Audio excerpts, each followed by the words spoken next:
Bonjour à tous, très heureux de vous retrouver en tant que pasteur de l'église Nouvel Horizon pour un culte particulier, toujours bien sûr grâce aux moyens de diffusion. On ne peut pas encore se réunir et c'est bien dommage.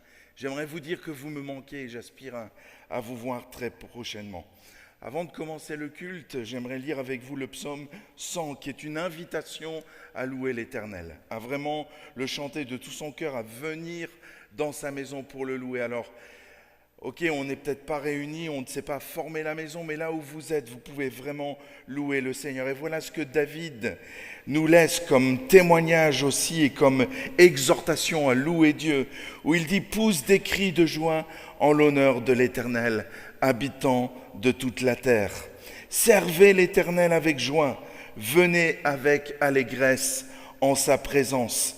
Sachez que l'Éternel est Dieu, c'est lui qui nous a fait et nous lui appartenons. Nous sommes son peuple, le troupeau dont il est le berger. Entrez dans ses portes avec reconnaissance, dans ses parvis avec des chants de louange.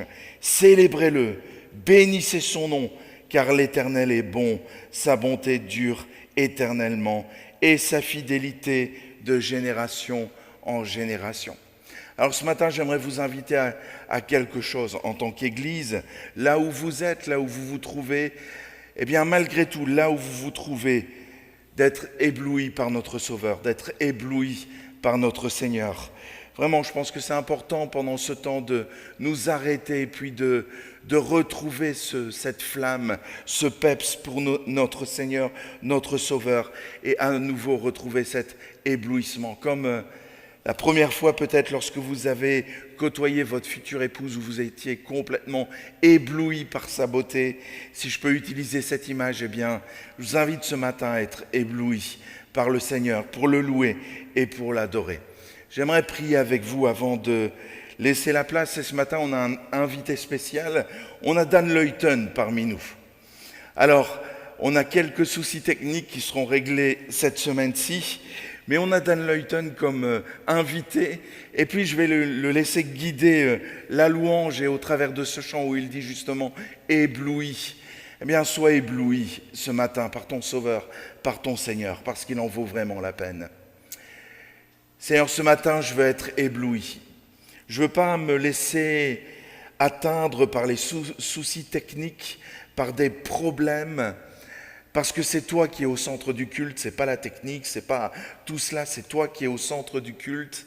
Et je veux vraiment t'honorer ce matin et avec l'Église Nouvel Horizon, je veux vraiment t'honorer, je veux rester ébloui par ta grandeur.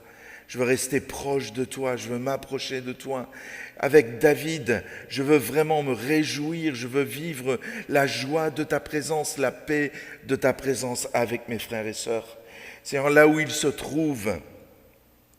Peut-être en subissant peut-être le Covid ou la maladie ou quoi que ce soit, là où il se trouve, qu'il puisse sentir ta présence parce que tu n'es pas lié, attaché à un lieu, mais là où tes enfants se trouvent, tu es avec eux.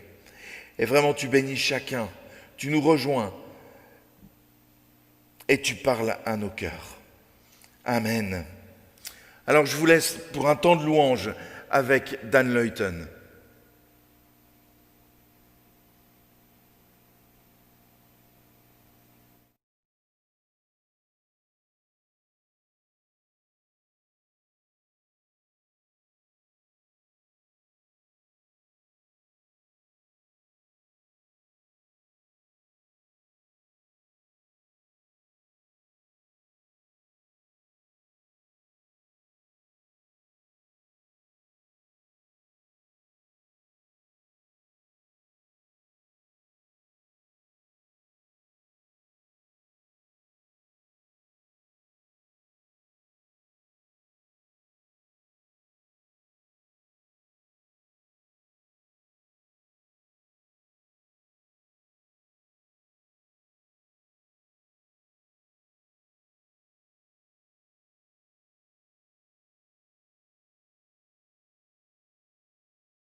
Je suis là à tes pieds, je viens t'adorer, je désire habiter près de toi.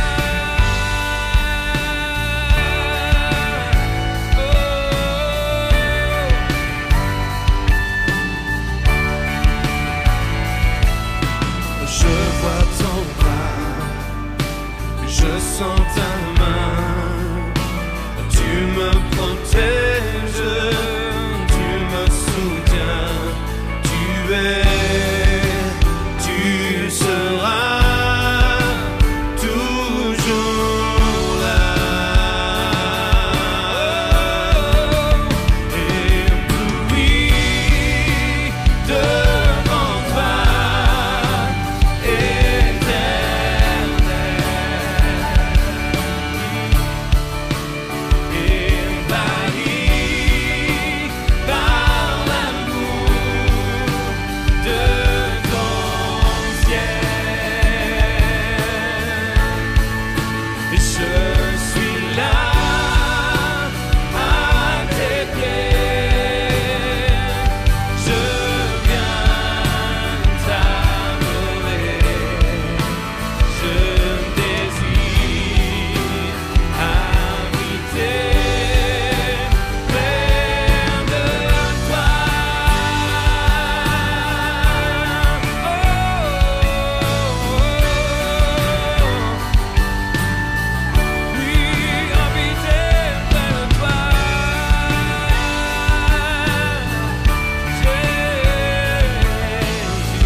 merveilleux tu es mon Père, merveilleux tu es mon Père.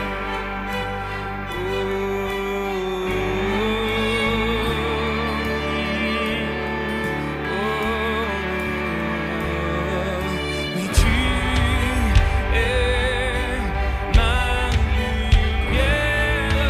En toi, j'ai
ton nom, gloire à ton merveilleux nom, Jésus. Gloire à ton nom, gloire à ton précieux nom, Jésus.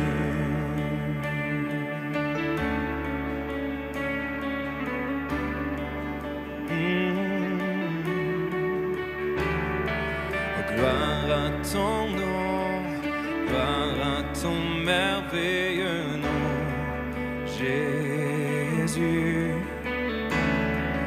Gloire à ton nom, gloire à ton précieux nom, Jésus.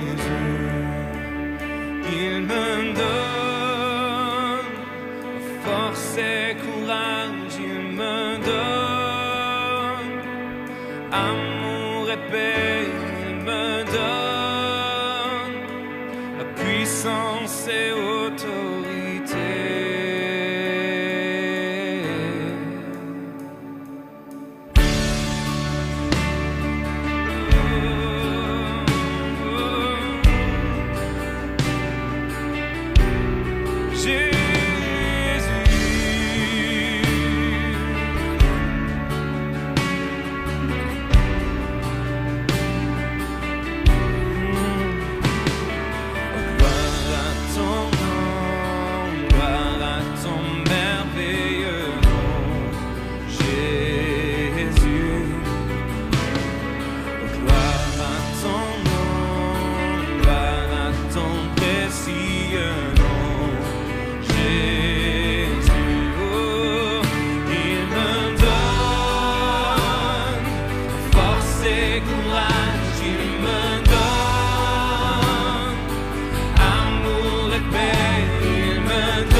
Tu es toujours là, Seigneur.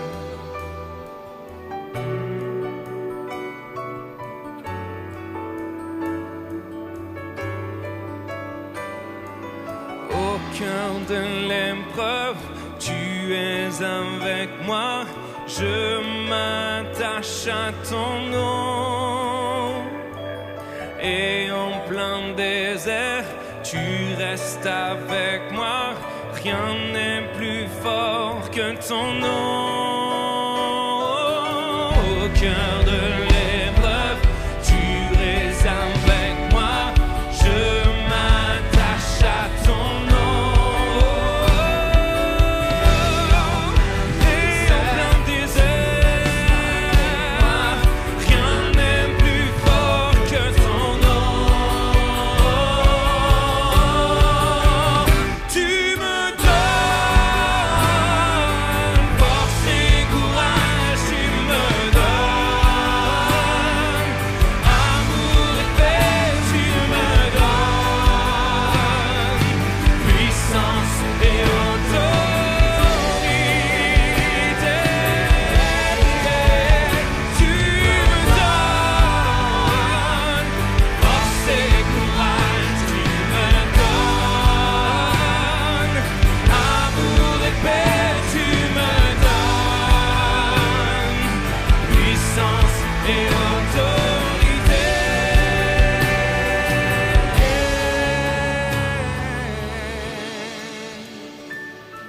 Oh, gloire à ton nom, gloire à ton merveilleux nom, Jésus.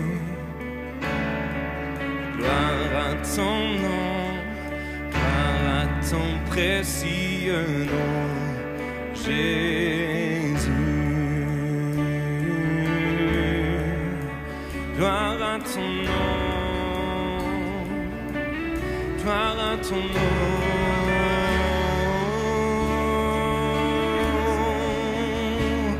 Nous élevons nos voix vers toi, oh,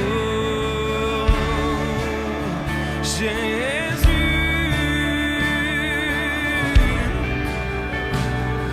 le plus beau des noms, Jésus.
Je n'ai qu'un désir, être près de toi et sentir tes bras. Père, tu as envoyé ton Fils bien-aimé pour quiconque croit. Saint-Esprit qui donne vie, ranime en moi ce feu pour toi.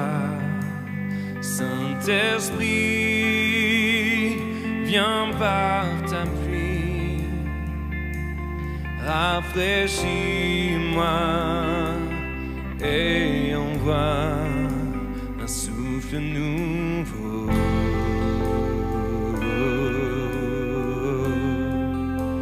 Un souffle nouveau,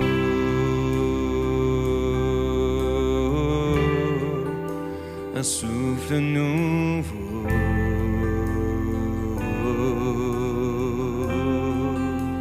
un souffle nouveau.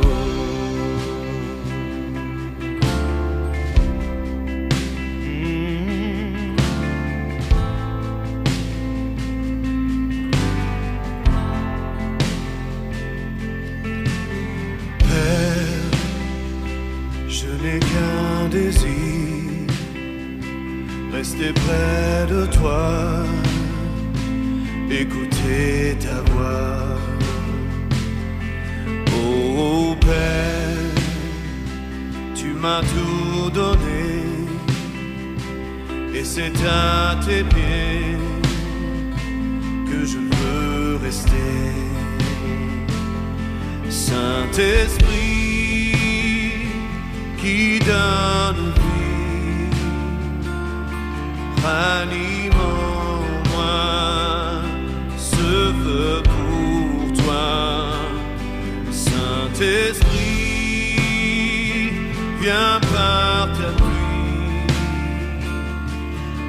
rafraîchis-moi et envoie Saint-Esprit qui donne vie, ranime en moi ce feu pour toi. Saint-Esprit, viens par ta pluie, rafraîchis-moi et envoie un souffle nouveau,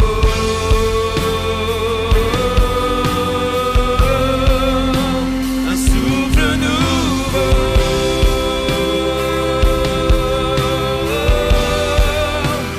un souffle nouveau, un souffle nouveau,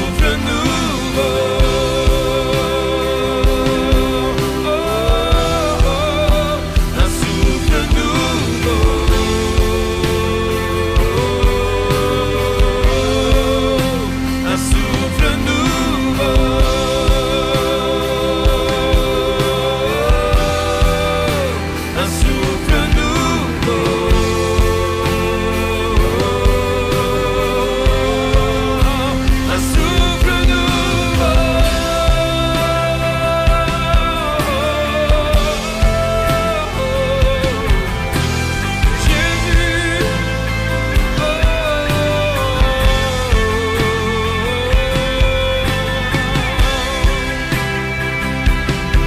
un souffle nouveau. Jésus, envoie Seigneur, un souffle nouveau,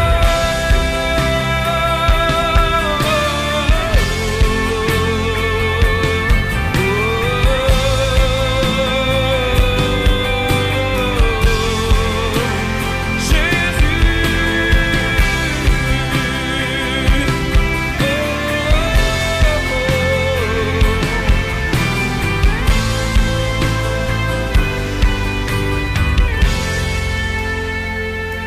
Ô Saint-Esprit, qui donne vie,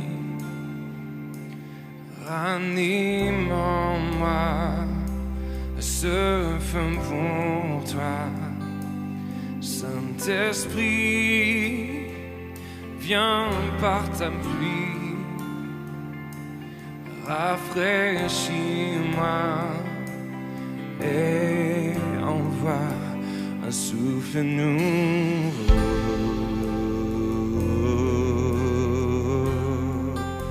un souffle nouveau,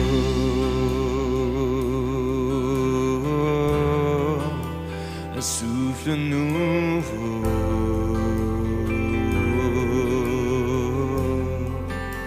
un souffle nouveau,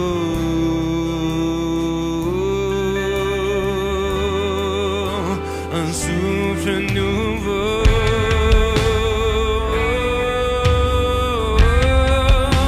un souffle nouveau,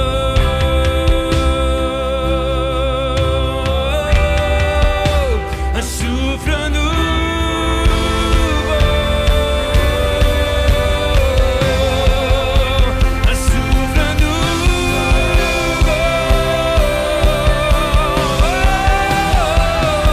un souffle nouveau.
assis dans le ciel, ton trône éternel, tu règnes à jamais.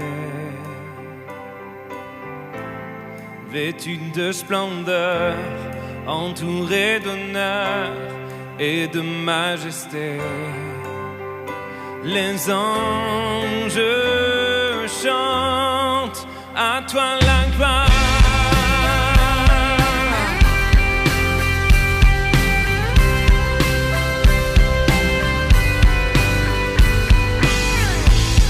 Les cieux et les mers, la vie, la lumière, nous parlent de toi.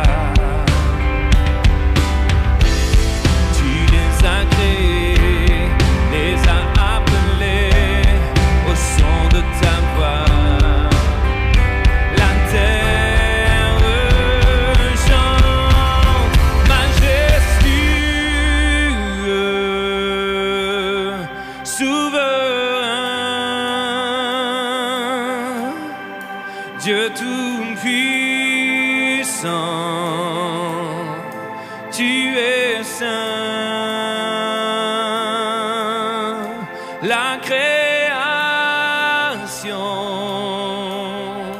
loue ton nom, tout l'univers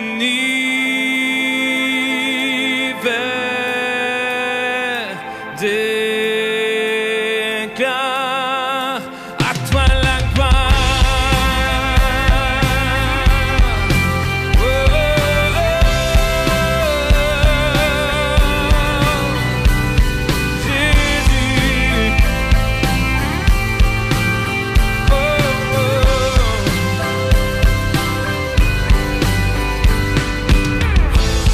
Oh, roi serviteur, tu vins sur la terre, révéler l'amour. Divin créateur, merveilleux sauveur, tu vis pour toujours. Oh, tes enfants chantent majestueux, souverain, Dieu tout-puissant, tu es saint. La création loue ton nom, tout l'univers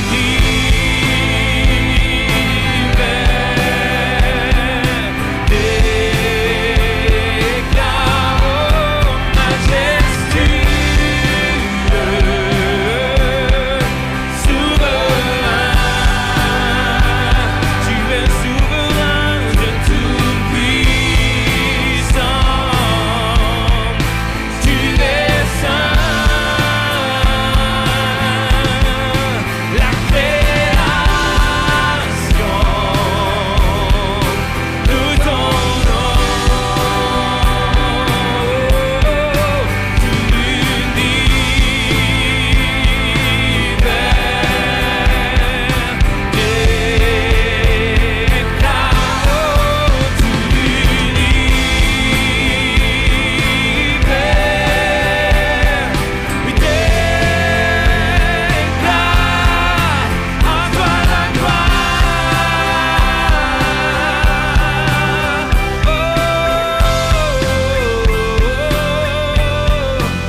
à toi la gloire,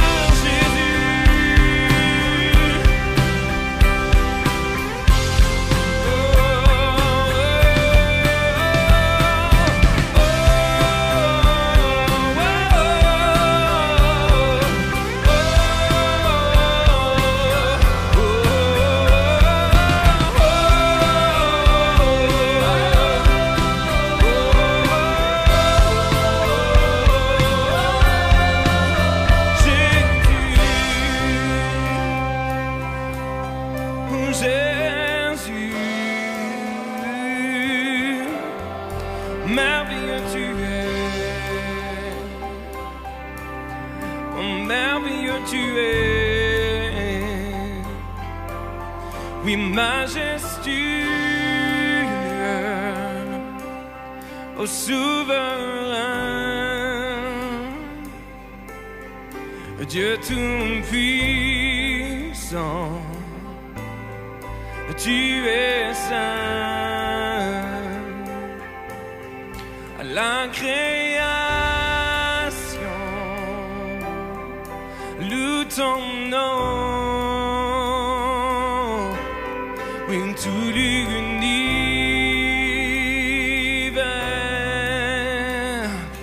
déclare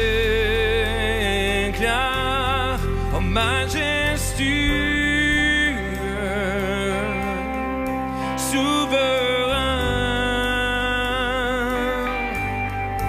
Dieu tout-puissant, tu es saint. La création loue ton nom, tout l'univers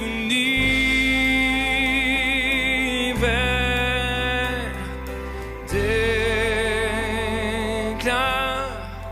à toi la gloire, à toi la gloire, à toi la gloire, oh à toi la gloire.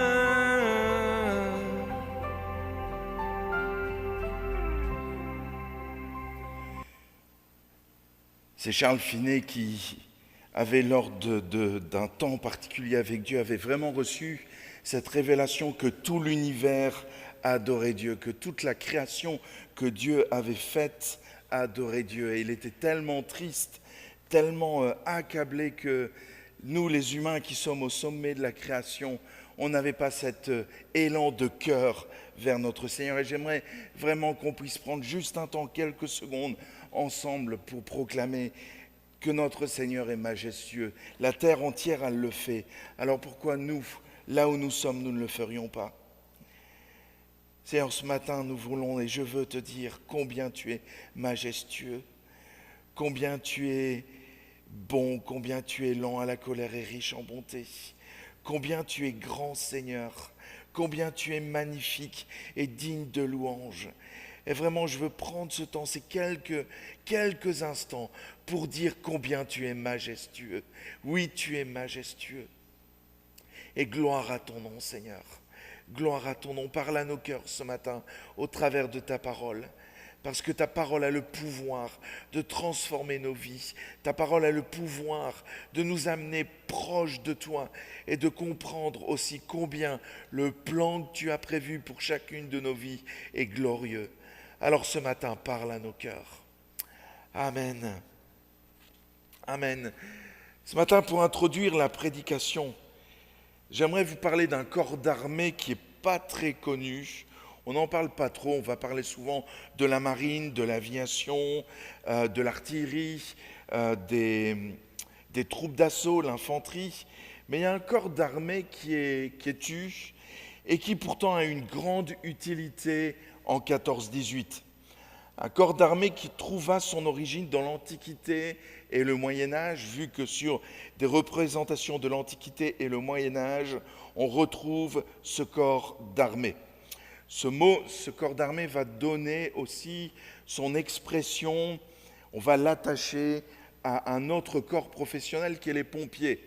En France, on va parler des sapeurs-pompiers, parce que parfois, pour éteindre un feu, il faut faire un travail de sape pour que le feu n'aille pas plus loin. Il s'agit des sapeurs.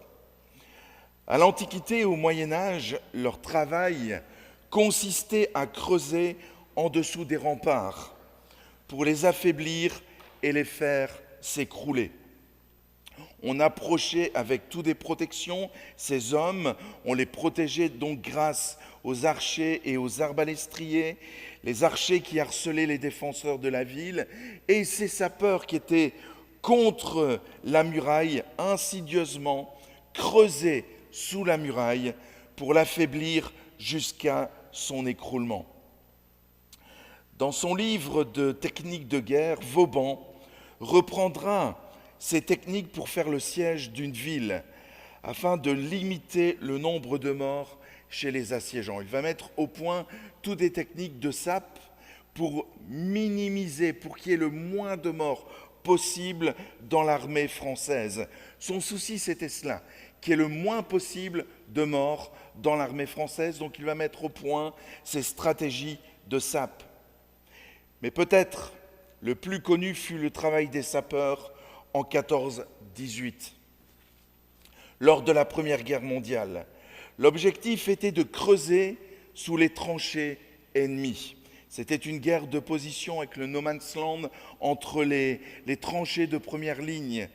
Et donc les Anglais, les Français ont mis au point ces techniques où on creusait des tunnels sans se faire entendre. Surtout, c'était tout un travail silencieux pour venir déposer des explosifs juste en dessous de la tranchée ennemie, sans se faire repérer et de tout faire exploser. Une guerre souterraine, pas très connue, mais qui a transformé des paysages et rayé des villages entiers de la carte. Les historiens appellent cela aujourd'hui des trous de mine, et on a conservé des trous de mine comme presque vestiges archéologiques pour faire un travail de mémoire. On peut en voir aussi en Belgique, dans la région de Messine. Le plus célèbre est le Lognagar Crater à la Boisselle, qui donna le coup d'envoi de la bataille de la Somme. Vous pouvez voir sur la photo qui vous est présentée la taille de ce cratère. C'était des centaines de tonnes qui étaient entreposées sous les lignes ennemies. Les sapeurs, pendant des jours et des nuits, dans le noir et le silence absolu, car chaque troupe écoutait aussi s'il n'y avait pas un travail de sape qui était fait. Sans se faire repérer, on creusait sous les tranchées pour entreposer des tonnes et des tonnes d'explosifs, pour tout faire exploser et disparaître. Un travail silencieux, invisible et persistant qui finit par porter du fruit. J'aimerais vous parler d'un travail de sape qui a commencé dès le début de l'histoire de l'humanité, dans le Jardin d'Éden. Un travail de sape qui finit par porter du fruit pour les générations d'aujourd'hui. Je vous invite à une première lecture dans le livre de la Genèse, au chapitre 3, les versets 1 à 5. Et voilà ce qu'il nous est dit dans ce texte de Genèse 3, 1 à 5. Le serpent était le plus rusé de tous les animaux sauvages que l'Éternel Dieu avait fait. Il dit à la femme, Dieu a-t-il vraiment dit, vous ne mangerez aucun des fruits des arbres du jardin? La femme répondit au serpent, nous mangeons du fruit des arbres du jardin. Cependant, en ce qui concerne le fruit de l'arbre qui est au milieu du jardin, Dieu a dit, vous n'en mangerez pas et vous n'y toucherez pas, sinon vous mourrez. Le serpent dit alors à la femme, vous ne mourrez absolument pas, mais Dieu sait que le jour où vous en mangerez, vos yeux s'ouvriront et vous serez comme Dieu, vous connaîtrez le bien et le mal. Dès le début de l'histoire de l'humanité a commencé un travail de sape, insidieusement, sans que les humains se rendent compte, mais efficacement. Ces premiers coups de pioche commencèrent dans le Jardin d'Éden, en semant le doute dans les cœurs. Le premier coup de pioche du sapeur, de l'ennemi de notre âme, comme la Bible le déclare, c'est le doute. Dieu a-t-il dit? Il s'adresse à Ève en disant « Dieu a-t-il dit » ou « Dieu a-t-il réellement dit ?» Ou alors « Ève, as-tu bien compris ce que Dieu a dit ?» Si Dieu a dit cela, c'est parce qu'il sait que vous deviendriez comme des dieux, comme lui. C'est pour cela qu'il ne veut pas que vous en preniez. Vas-y, fais-moi confiance, aie confiance. Je pense au dessin animé de Disney avec ce serpent qui hypnotise ce jeune garçon là dans la jungle et qui lui dit avec les yeux tourbillonnants, aie confiance mon ami. Le travail de sape a commencé et quelle efficacité! Semer le doute. Semer le doute sur le sens de la parole de Dieu. Semer le doute sur l'existence de Dieu. L'auteur Aldous Huxley, qui a écrit ce livre d'anticipation qui s'appelle 1984, et nous y sommes. Bien sûr, nous sommes en 2020, mais ce qu'il décrit dans ce livre, nous le décrivons, nous le connaissons aujourd'hui. Il va dire, la philosophie nous enseigne à douter de ce qui nous paraît évident. Dès le début, dans le jardin d'Éden, il était évident que Dieu existe. Adam et Ève avaient ces rencontres quotidiennes avec Dieu. C'était évident. La philosophie nous enseigne à douter de ce qui nous paraît évident. La présence de Dieu, l'existence de Dieu. La propagande, au contraire, nous enseigne à accepter pour évident ce dont il serait raisonnable de douter. Tellement vraies ces paroles, oserais-je les qualifier de prophétiques, mais tellement vraies. Le premier coup de pioche que l'ennemi, que le diable a donné dans l'humanité, c'est le doute. Mais il continue son travail, parce que le travail de sape, c'est un travail de longue haleine. Il continue parce qu'il n'en a pas assez. Et dans le livre des Juges, au chapitre 2, les versets 11 à 13, où Israël s'est installé en terre promise, la génération qui a connu l'installation, qui a éduqué ses enfants dans les promesses de Dieu, dans la grandeur de Dieu, a disparu. Une nouvelle génération se lève. Et voilà ce qu'il est dit de cette génération dans Juges 2, les versets 11 à 13. Les Israélites firent alors ce qui déplaît à l'Éternel et servirent les Baals. Ils abandonnèrent l'Éternel, le Dieu de leurs ancêtres, celui qui les avait fait sortir d'Égypte, et ils suivirent d'autres dieux, pris parmi les dieux des peuples qui les entouraient. Ils se prosternèrent devant eux et irritèrent ainsi l'Éternel. Ils abandonnèrent l'Éternel et servirent Baal et les Astartés. Et voilà, nos Israélites qui basculent dans l'idolâtrie. Un autre coup de pioche. Comme les autres nations, Dieu ne leur suffit plus. Dieu ne leur suffit plus. On ne peut pas lui faire confiance pour nous assurer la fécondité et la fertilité, vu que les Baals et les Astartés représentaient essentiellement ces deux aspects, la fécondité et la fertilité. Ce sont deux choses différentes. Je peux féconder, un animal peut féconder un autre animal, mais si cet animal est stérile, il n'y aura pas la vie. Ce sont deux choses différentes.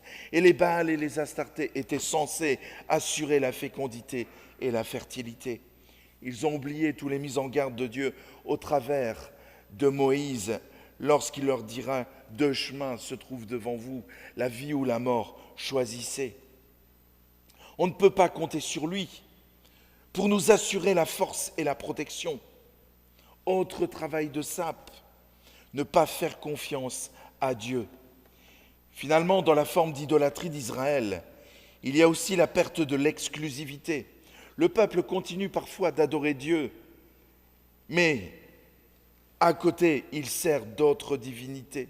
Nous voyons ça lors de l'interpellation d'Élie au mont Carmel, lorsqu'il met le peuple devant ce choix où il dira « Choisissez qui vous voulez servir, Dieu ou Baal et les Astartés.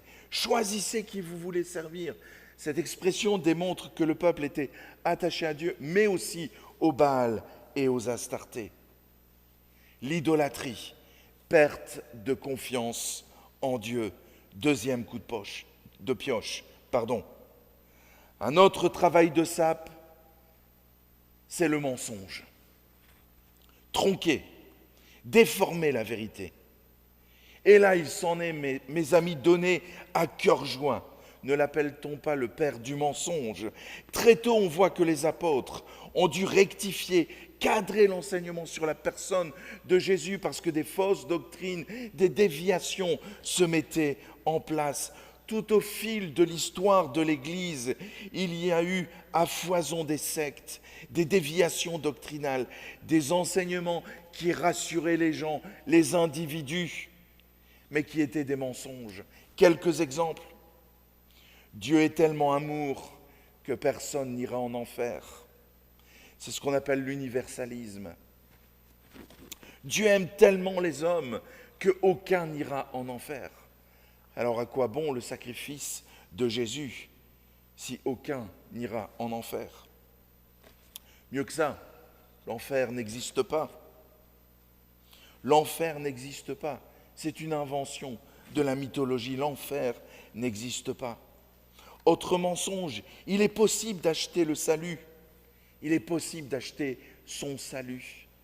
C'était le grand mensonge du début du XVIe siècle avec les indulgences. Mais ne paye-t-on pas des messes pour aider quelqu'un à passer du purgatoire au ciel?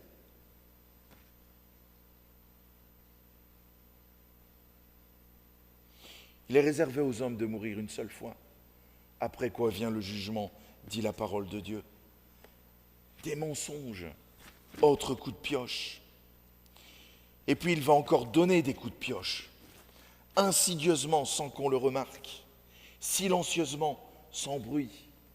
Exemple, la religion ou les religions. N'y a-t-il pas ce dicton qui dit que tous les chemins mènent à Dieu? Pourtant Jésus a dit « Je suis le chemin, la vérité, la vie. Il n'y a qu'un seul chemin qui mène au Père. » Il va arriver à faire croire que ce qui compte, c'est la forme, les rites, la liturgie, l'apparence qui est importante. Même si ta vie n'est pas transformée, c'est pas grave, du moment que tu en as la forme. Si tu vas à l'église aux grandes occasions, c'est bon. Au baptême des enfants, lors d'un mariage, lors d'un enterrement, lors d'une fête à Noël ou lors de la Pâque, c'est bon. T'inquiète, Dieu comprend. T'inquiète, Dieu comprend. La religion nous fait oublier qu'avec Dieu, c'est avant tout une histoire de relation, de transformation, de conversion et d'abandon. Rien à voir avec la religion. La religion nous met en confiance parce qu'on est dans le faire.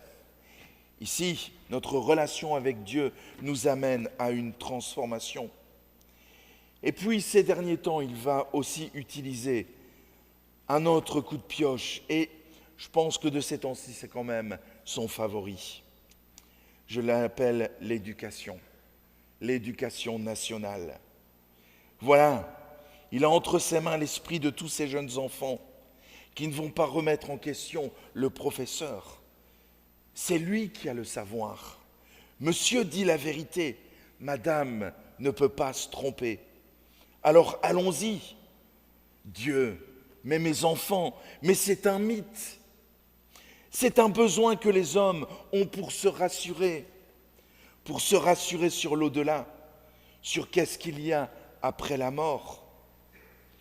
Le siècle des Lumières est passé par là et la déesse raison l'a emporté. Le diable a bien manœuvré son coup, laissant une partie de la population sans espérance, pire encore parfois, sans espoir. Une génération qui ne croit plus en Dieu, mais une génération sans force, sans vitalité, qui est fataliste. Lorsque j'écoute les jeunes, lorsque j'écoute certaines personnes, il n'y a absolument plus d'espoir. Il y a une fatalité qui s'est abattue sur la population. Mais c'est normal. L'ennemi a fait son travail de sape. Et ce qui est terrible, c'est que Jésus l'avait prophétisé. Dans Luc 18, verset 8b, la deuxième partie du verset 8, il va dire « Mais quand le Fils de l'homme viendra, trouvera-t-il la foi sur la terre ?» Quand le Fils de l'homme viendra, trouvera-t-il la foi sur la terre? Quand Jésus reviendra, trouvera-t-il encore de la foi? Trouvera-t-il des hommes, des femmes, des jeunes qui croient en Dieu, en Jésus? J'aimerais dire ce matin, oserais-je le dire, même Jésus se posait la question. Mais quand le Fils de l'homme viendra, trouvera-t-il la foi sur la terre?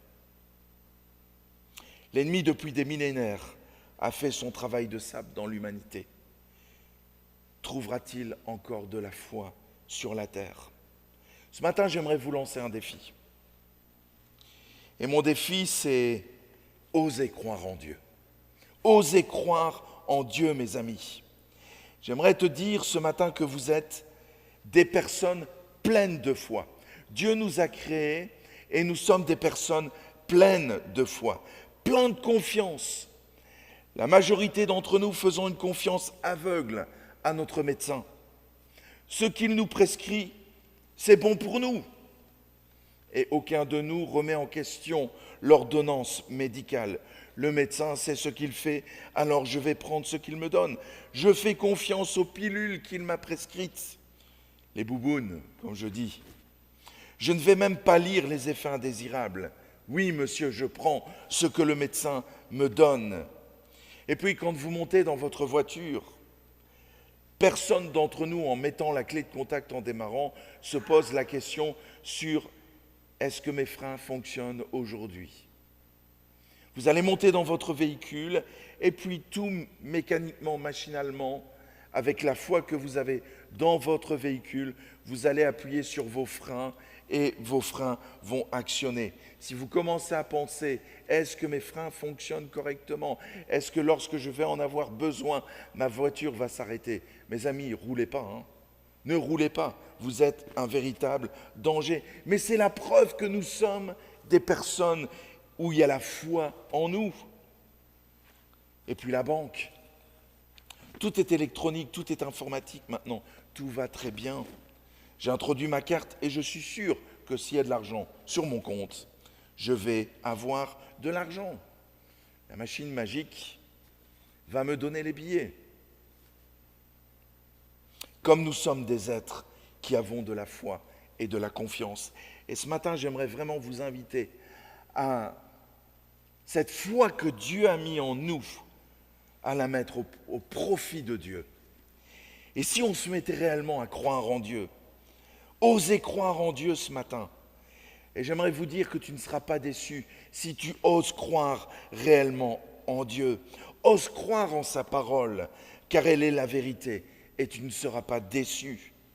Et j'aimerais juste prendre quelques promesses avec vous ce matin, quelques promesses de Dieu pour nous mettre au défi de croire en Dieu.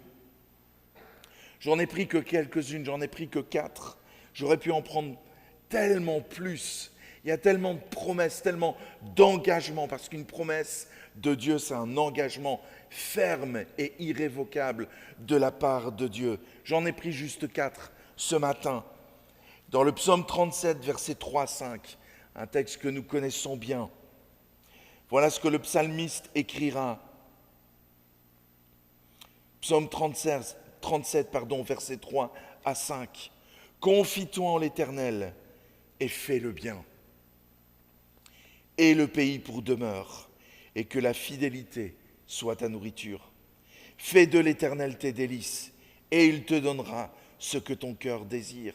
Recommande ton sort à l'Éternel, mets ta confiance en lui, et il agira. » Nous avons ici, dans ce magnifique psaume de David, une invitation à mettre Dieu à la première place, à en faire notre priorité pour notre vie. Les préoccupations de Dieu deviennent mes préoccupations. Dieu devient ma source de ma joie. Être en relation avec lui devient ma priorité. Faire son œuvre, l'œuvre de ma vie. Proclamer que ma vie lui appartient. Il devient en tout le premier. Il est la priorité des priorités. Si j'ose croire en sa parole, mes amis, et que je l'applique sincèrement, sans arrière-pensée, c'est-à-dire que je ne commence pas à penser que si je m'engage, je vais avoir un retour, vu qu'il le dit. Ce n'est pas dans ce sens-là. Si j'ose croire en sa parole et que je l'applique sincèrement, sans arrière-pensée, en son temps, Dieu donne ce que notre cœur désire et qui est bien sûr en raccord avec sa volonté. Je désire une Porsche, mais Dieu ne me la donnera jamais. Enfin, je ne désire même pas, mais imaginons que je désirais une Porsche. Dieu ne me la donnera jamais parce que ce n'est pas un besoin, ce n'est pas nécessaire, ce n'est pas utile. Mais en son temps, Dieu donne ce que notre cœur désire, si nous sommes raccords avec sa volonté. J'aimerais te lancer ce défi. Ose croire sa parole, aime Dieu de tout ton cœur, et tu verras, sans te rendre compte, que Dieu va combler ton cœur, et que des désirs qui étaient là, secrets, trouveront un accomplissement. Dans le psaume 34, versets 18 à 20, David écrira « Quand les justes crient, l'Éternel entend, et il les délivre de toute leur détresse. L'Éternel est près de ceux qui ont le cœur brisé, et il sauve ceux dont l'esprit est abattu. » Le verset 20, « Beaucoup de malheurs atteignent le juste, mais l'Éternel l'en délivre toujours. » Beaucoup de malheurs atteignent le juste, mais l'Éternel l'en délivre toujours. J'aimerais vous dire ce matin, et j'aimerais que vous croyiez du fond de votre cœur, que Dieu entend vos souffrances et que Dieu connaît vos souffrances. Ce n'est pas simplement que le peuple d'Israël, ou dans le livre de l'Exode, quand Dieu va parler avec Moïse dans Exode 3, il lui dira « J'ai vu, j'ai entendu les souffrances de mon peuple, les souffrances que les Égyptiens leur font endurer. » Ce n'est pas simplement que pour le peuple d'Israël, c'est pour chacun de vous, chacun de nous, qu'il entend nos souffrances, nos détresses. Il n'est pas spectateur. Dieu ne reste pas les bras croisés à te regarder te dépatouiller dans tes problèmes. Il n'a jamais dit que tu n'aurais pas de problème. Et ce texte le dit, le verset 20. Il n'a jamais dit que tu n'aurais pas de malheur. Il a promis aux justes de toujours, j'insiste sur l'adverbe, de toujours les délivrer et leur apporter la réponse à leur malheur. J'insiste sur cet adverbe, de toujours les délivrer et leur apporter la réponse à leur malheur. Verset 20, « Beaucoup de malheurs atteignent le juste, mais l'Éternel l'en délivre toujours. » La condition pour avoir cette délivrance est donnée dans ces versets, c'est être juste. Alors il faut se poser la question ce matin, et cette question c'est, suis-je juste aux yeux de Dieu? Suis-je déclaré juste aux yeux de Dieu? Si je suis juste, j'ai l'assurance d'être délivré. Peut-être que tu te poses la question, pour devenir juste aux yeux de Dieu, que faut-il faire? Bien, mon ami, il n'y a pas 36 solutions, il n'y en a qu'une, Jésus-Christ. Sur la croix, Jésus répond pleinement à la justice divine. Si tu viens à Jésus reconnaissant ta vie de péché, que tu as besoin de la grâce de Dieu, que tu t'engages à marcher en nouveauté de vie, alors tu es déclaré juste et tu peux avoir l'assurance qu'alors Dieu viendra à ton secours. Maintenant, combien de fois Dieu n'a-t-il pas répondu à nos prières et que nous ne l'avons pas vu et reconnu? En fait, trop souvent, nous le prions et nous lui disons comment il doit faire. Nous n'attendons pas sa réponse, nous lui donnons notre réponse qui doit être la sienne.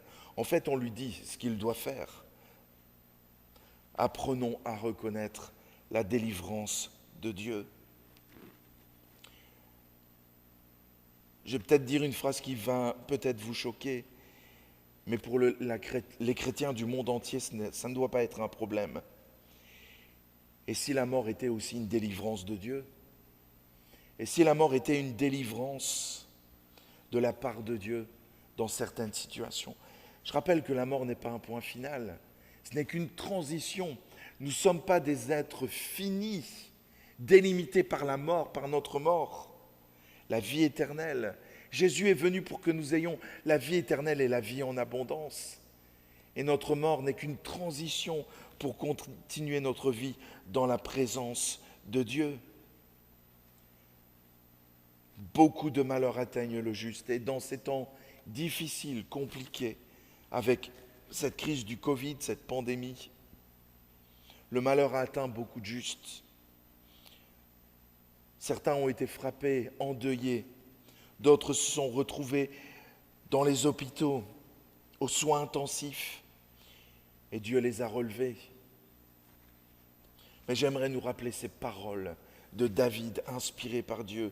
Beaucoup de malheurs atteignent le juste, mais l'Éternel l'en délivre toujours. J'insiste sur le mot « toujours », pas quelquefois, toujours. Apprenons à reconnaître la délivrance de Dieu. Croyons dans sa délivrance, qu'il est celui qui nous apporte la solution dans les problèmes. Autre promesse de Dieu, dans le psaume 103, verset 3. C'est lui qui pardonne toutes tes fautes, qui guérit toutes tes maladies. C'est lui qui pardonne toutes tes fautes, qui guérit toutes tes maladies. Mes amis, ici, tout est dit. Il pardonne toutes tes fautes. Toutes tes fautes. Peut-être ce matin, tu vis sur un poids de culpabilité. Toi qui vis dans le remords, peut-être. Toi qui vis sans assurance d'être pardonné. Ose croire la parole de Dieu. C'est lui qui pardonne toutes tes fautes. Le brigand sur la croix n'a pas eu le temps de prouver son changement. Il a simplement exprimé le fait que lui, c'était normal qu'il soit là, sur la croix, cloué sur la croix, à cause du mal qu'il avait fait. Et Jésus va lui dire, aujourd'hui même, tu seras avec moi dans le paradis. Il n'a pas eu le temps de prouver, de démontrer qu'il avait changé, mais il a été pardonné. Il a été pardonné. C'est lui qui pardonne toutes tes fautes. J'aime ce texte de 1 Jean 3, verset 20, où l'apôtre Jean écrira « En effet, même si notre cœur nous condamne, le poids de la culpabilité, Dieu est plus grand que notre cœur et il connaît tout. Dieu est plus grand que notre cœur et il connaît tout. Il est au-delà de notre culpabilité. Es-tu plus grand que Dieu pour ne pas te pardonner ? Es-tu plus grand que Dieu pour ne pas te pardonner ? Si Dieu te pardonne, pourquoi vivre sous la culpabilité ? Il pardonne toutes tes fautes. Et le psalmiste va plus loin. Et là, je te repose cette question. Oseras-tu croire Dieu ? Oseras-tu croire la parole de Dieu ? La suite du verset nous dit « Qui guérit ? C'est lui qui guérit toutes tes maladies. » Mettras-tu ta foi en action ? C'est lui qui guérit toutes tes maladies. Ce matin, j'aimerais te rappeler que rien n'est impossible à Dieu. Rien n'est impossible à Dieu. Même ta maladie, quelle qu'elle soit, est bien plus petite que le Dieu que je sers, que nous servons. Il est le Dieu qui te guérit. Que ta guérison soit physique, qu'elle soit émotionnelle ou spirituelle ou affective, il est le Dieu qui te guérit, comme il veut. Pas comme toi tu veux, comme il veut. Il est celui qui te guérit. Par la prière, tu peux être guéri. Il peut utiliser la médecine, mais il est le Dieu qui te guérit. Beaucoup ont prié, beaucoup n'ont rien vu, alors on n'ose plus. Je te rappelle ces paroles de la Bible, de la parole de Dieu, qui nous dit, c'est lui qui te guérit. C'est lui qui pardonne toutes tes fautes et qui guérit toutes tes maladies. Ose croire en Dieu, il est le Dieu qui te guérit. Et j'aimerais terminer avec cette dernière promesse. Il y en a plein d'autres et cette prédication est loin d'être exhaustive. Mais je t'invite à croire en Dieu et en ses promesses ce matin. Dans Actes 16, 31,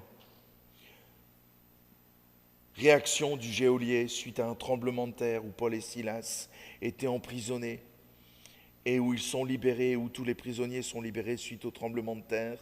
La crainte s'empare du geôlier.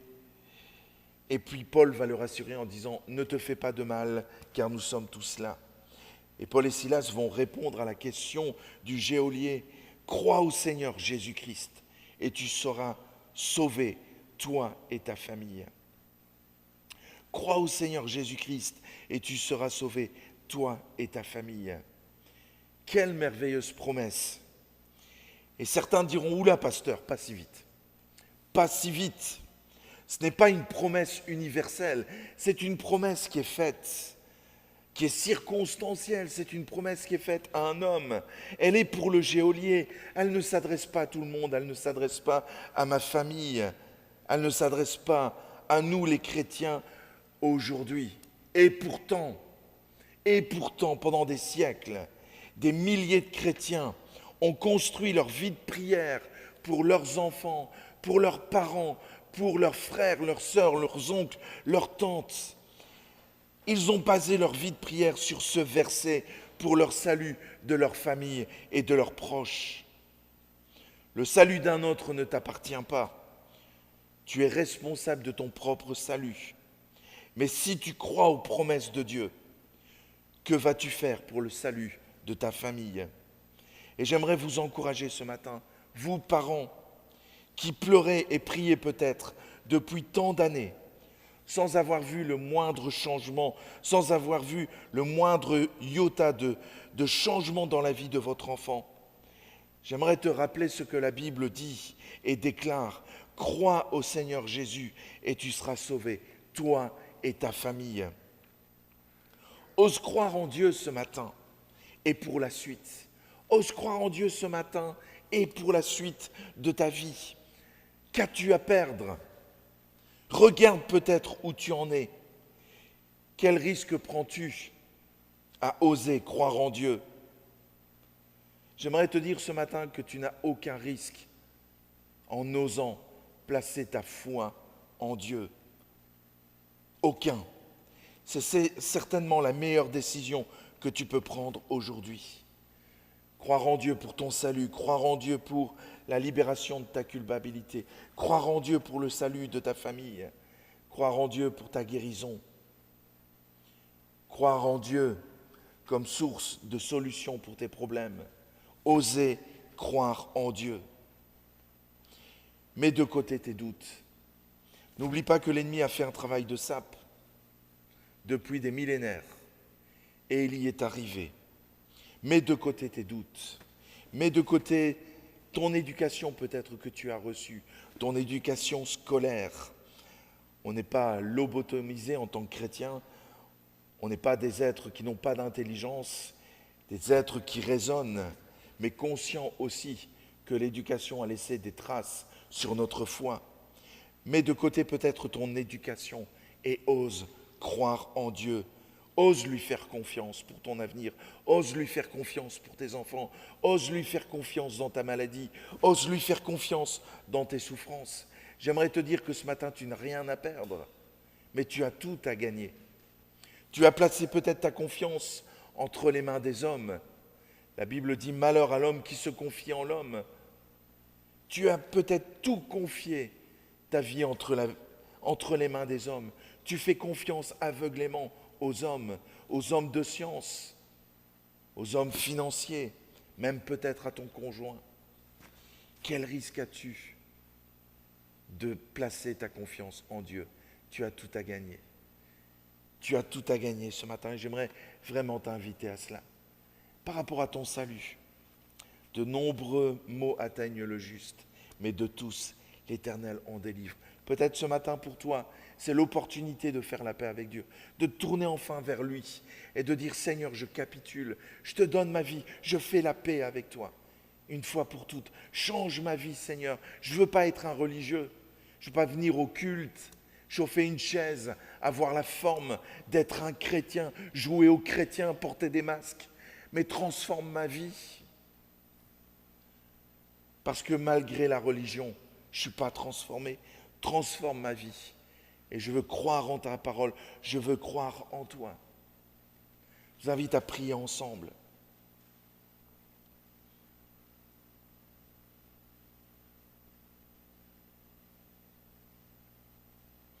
Seigneur, ce matin, tu touches les cœurs et les vies.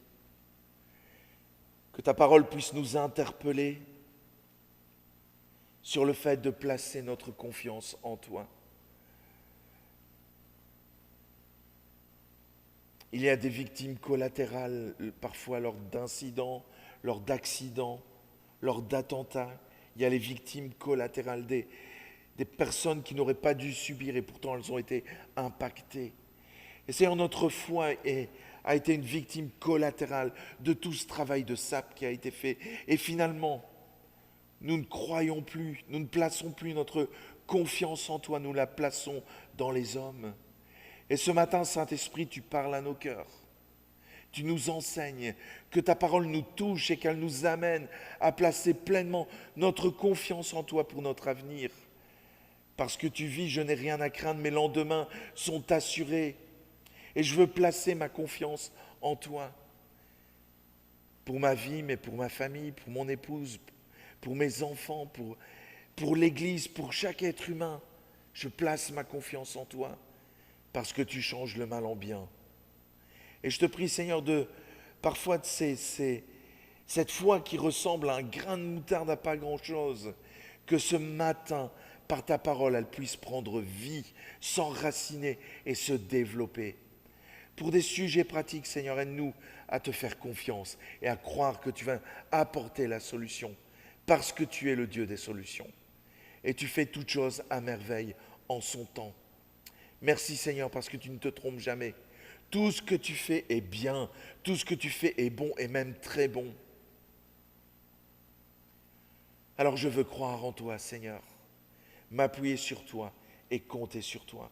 Tu bénis l'Église, Seigneur, chaque membre de l'Église Nouvel Horizon, mais aussi les personnes qui nous écoutent. Soyez bénis, osez croire en Dieu, placez votre confiance en lui, vous ne serez jamais déçus. Amen. Alors mes amis, soyez bénis, et que pendant ce temps de confinement, que notre foi puisse vraiment augmenter. J'aimerais vous laisser les annonces pour cette semaine. Mercredi, je vous donne rendez-vous à 19h30 pour continuer notre parcours sur les hommes de réveil. Et j'aimerais vous parler un peu de Charles Finney. Un peu, parce qu'on pourrait parler pendant des heures et des heures de ce revivaliste américain du 19e siècle. Quel homme de Dieu! Je vous invite à découvrir sa biographie aussi, si vous voulez en savoir plus. Donc rendez-vous mercredi à 19h30 pour découvrir la vie de cet homme, Charles Finney. Vendredi 19h30, un temps par Zoom, donc vous recevrez le lien, un temps d'intercession, un temps d'échange où nous voulons prier pour l'Église et nous retrouver aussi pour être encouragés et bénir notre quartier, bénir notre région. Et puis dimanche à 10h, notre culte, et j'ai foi que nous aurons résolu les problèmes techniques et que cette fois ce sera l'équipe de louange qui assumera la louange durant le culte dimanche prochain. Alors ne quittez pas tout de suite, il y a le rendez-vous pour les enfants, donc épisode 3, donc dans la maison d'Émilie et de Elpi. Donc ne quittez pas, c'est le temps pour les enfants maintenant. Soyez bénis, prenez soin de vous, prenez soin de vos corps, mais aussi de votre spiritualité. Ne vous relâchez pas, s'il vous plaît. À très bientôt, soyez bénis et je me languis vraiment de vous revoir en présentiel. À très bientôt.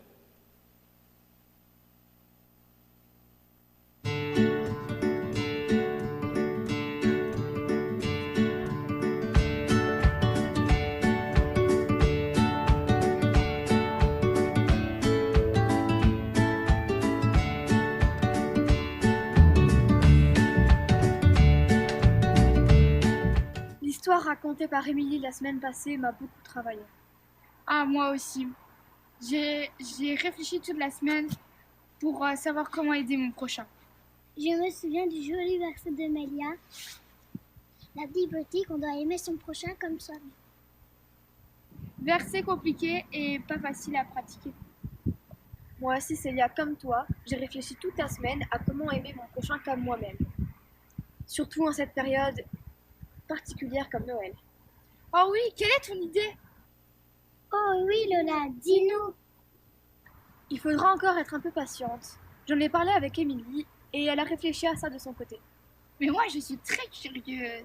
Ça aussi, Célia. Oh voilà, bonjour à tous. Bonjour Alpi. Bonjour Alpi.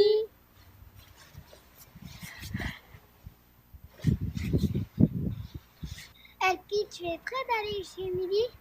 Attends Elena, tu sais très bien à quel point Alpi aime montrer à ses amis combien il aime chanter et danser. Quelqu'un a un chant à proposer?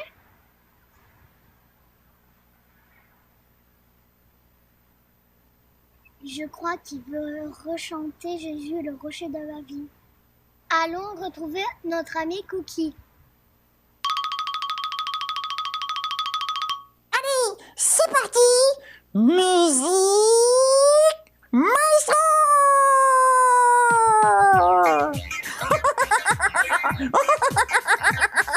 Et dis-moi, Oui, Cookie. c'est quoi le titre de la chanson qu'on va chanter? Cette chanson s'intitule Cette chanson s'intitule Jésus est le rocher de ma vie. Jésus est le rocher de ma vie. C'est cool. Jésus est le rocher de ma vie. Encore. Jésus est le rocher de ma vie. Oh oui, Jésus est le rocher de ma vie. Jésus est le rocher de ma vie. C'est chouette. Jésus est le rocher de ma vie. Jésus est le rocher de ma vie. Jésus est le rocher de ma vie. Écoute bien. Il est en haut, en bas. Devant, derrière, autour de moi. Il est en haut, en bas, devant. Derrière, autour de moi. Il est en haut, en bas, devant, derrière. C'est pas grave, Cookie. Pourquoi? Chante. D'accord. Jésus est le rocher de ma vie. Jésus est le rocher de ma vie. Encore. Jésus est le rocher de ma vie. Jésus est le rocher de ma vie. Il est en haut, en bas, devant, derrière. Autour de moi. Il est en haut, en bas, devant. Il y a personne derrière. C'est pas grave, chante. Il est en haut, en bas, devant. Derrière, il y a personne derrière. Chante. Ce n'est pas grave. En tout cas, sois béni et à bientôt À bientôt. pour de nouvelles aventures. Salut. Bonjour Alpi. Bonjour les enfants. Bonjour Émilie. Bonjour à vous tous qui nous regardez. Comment allez-vous? Ça va, mais l'histoire que tu nous as racontée la semaine passée m'a beaucoup travaillé et je pense que c'est le cas pour nous tous. Oh oui. Lola nous a dit qu'elle avait une idée pour aider notre prochain. En effet, nous en parlerons après l'histoire. L'histoire que je vais vous raconter vous donnera quelques idées pour mettre en pratique ce commandement. C'est bientôt Noël. Je vais faire des cadeaux à toute ma famille. Ce sera une surprise. J'ai pensé à certaines choses qui vont sûrement leur faire plaisir. Pour papa, je décore des petites cartes sur lesquelles j'écris tel ou tel service que je promets de lui rendre. Je vais cacher ces cartes dans ses poches. Dès qu'il en trouvera une, je m'appliquerai à faire ce que j'ai promis. Mais, chut, il ne faudra pas lui dire dans quelle poche je vais les cacher. Pour maman, je transforme cette vieille boîte à chaussures en œuvre d'art. Maintenant, je vais la remplir de baisers, autant que je peux en mettre. J'y ajouterai quelques chocolats qu'elle se fera un plaisir de déguster. Ensuite, quand la boîte sera vide, maman pourra y cacher ses trésors. Pour ma sœur Ophélie, je dessine et colorie ses jouets préférés sur des petits morceaux de papier. Elle pourra les coller sur son calendrier. Ces jours-là, nous jouerons ensemble avec ses jouets. Discrètement, je vais jeter un coup d'œil dans sa chambre pour voir comment dessiner sa maison poupée. Ma petite sœur aime beaucoup que je fasse attention à elle. Je lui confectionne des masques rigolos. Comme ça, quand elle sera triste, je les mettrai pour la faire rire. Si ça ne suffit pas, je n'aurai qu'à la chatouiller. Avec mes talents de pâtissier, je prépare pour mon grand-père quelques-uns de ses biscuits préférés. Voyons voir. Il me faut des flocons d'avoine, des noisettes, du chocolat et des fruits secs. Je pense qu'il va beaucoup aimer ça. Mais d'abord, il faut que j'y goûte à ces gâteaux pour m'assurer qu'ils soient vraiment top. Miam miam. Grand-mère aime beaucoup nous rendre visite. Souvent, nous lui manquons. Donc, je lui prépare quelques photos de famille qu'elle pourra utiliser comme décoration pour son sapin de Noël. De cette manière, ce sera un peu comme si elle nous avait toujours avec elle. Regardez comme nous sommes mignons. Cela fera de superbes décorations. Maintenant, j'emballe soigneusement tous mes cadeaux avant de les placer sous l'arbre. Je parie que tout le monde s'empressera de les ouvrir.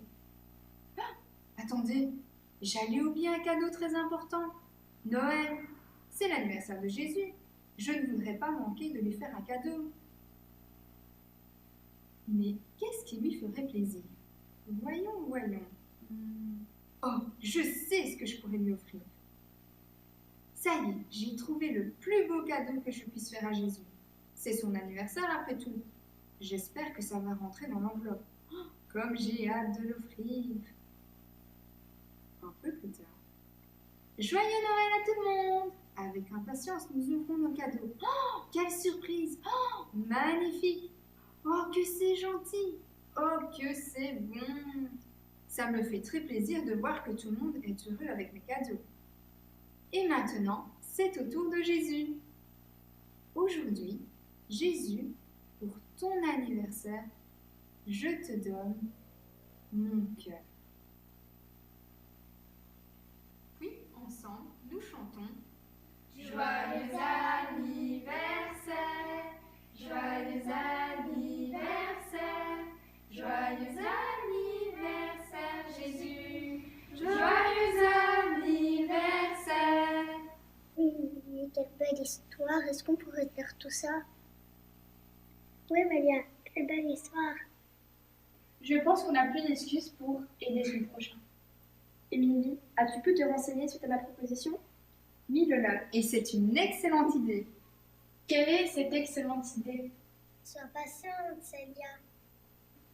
Lola a entendu parler d'une association sur Mons qui organise une collecte de jouets en bon état pour les offrir à des enfants démunis. Comment fait-on, Émilie? C'est très simple, Elia. Tu tries tous les jouets dans ta chambre avec lesquels tu ne joues plus et qui sont encore en bon état et tu viens les déposer ici. Quand peut-on les déposer? Vous pouvez les déposer le samedi 12 ou 19 décembre entre 9h30 et 11h à l'adresse qui s'affiche ci-dessous. C'est maman qui va être contente. Est-ce que je peux demander à mes copines d'y participer? Bien sûr, plus d'enfants participent, plus la récolte sera importante. Cela s'adresse aussi à vous, les amis. N'oubliez pas, les jouets doivent être en très bon état. Oui, Elpie, c'est l'heure de se dire au revoir et de se retrouver la semaine prochaine. On vous envoie de gros bisous et on se retrouve dimanche prochain.